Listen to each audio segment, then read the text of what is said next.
everyone, my name is Payal Shivshankar Patil. Today is 28 May 2024. Today's topic is object-oriented programming in Java. Object-oriented programming in Java is a programming that realize the concept of object. It aims to implement real-world entities like inheritance, hiding, polymorphism, etc. in programming. The main concept of OOP in Java. Let's we will discuss the pillars of OOP. First is class. A class is a blueprint for creating objects. It defines the properties and behaviors that the object created from the class. We have a class encapsulate data for the object and methods to manipulate that data component of a Java class. Class declaration. The class keyword is used to declare a class in Java. Objects are instance of class. An object represents a real world entity and encapsulates state and behavior defined by its class. Here the detailed overview of the object in Java. Creating object. Objects are created using the new keyword followed by call to a constructor. A constructor initializes the object. Then next is the polymorphism. Polymorphism is a core concept of object-oriented programming in Java, allowing object to be treated as an instance of their parent class rather than their actual class. Polymorphism enables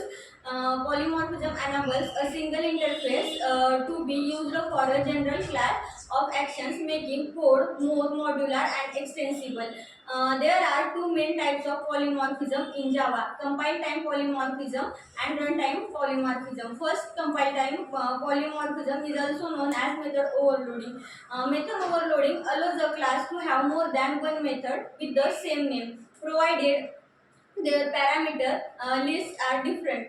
The method to be executed is determined at compile time based on the method signature. Then the runtime polymorphism. Runtime polymorphism is method overriding. Method overriding allows a subclass to provide a specific superclass. The method to be executed is determined at runtime based on object actual type.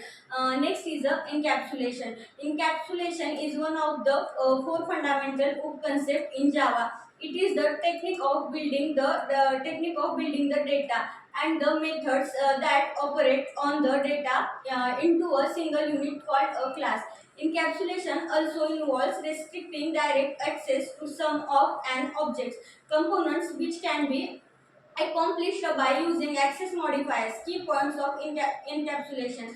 Data hiding encapsulation helps hide the internal state of the object from the outside world. It prevents state of the object, thereby protecting the integrity of the data access modifiers. Java provides four types of access modifiers to control the visibility of a class member, that is private. The member is accessible only with the same class default, no modifier. The member is accessible with the same package protected. The member is accessible within the same package and by subclasses public. The member is accessible from any other class. Next is abstraction. Abstraction in Java is one of the fundamental concept of object-oriented programming. It allows you to reduce complexity and improve the user and exposing only the essential features of an object. Abstraction can be achieved in Java using abstract classes and interfaces. Abstract classes and abstract class in Java is a class that cannot be instantiated on its own, and it meant to be subclassed. It can contain abstract method without a body and concrete method with a body. Abstract classes are declared using the abstract keyword. Inheritance in Java.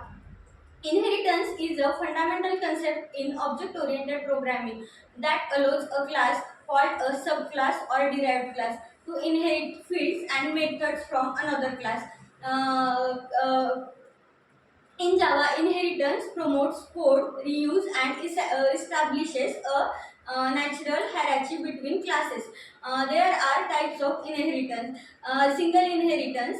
A class inherits from one superclass. Multi-level inheritance. A class inherits from superclass and another class inherits from that subclass. And then hierarchical inheritance. Multiple classes inherit from a single superclass. That's it. Thank you so much.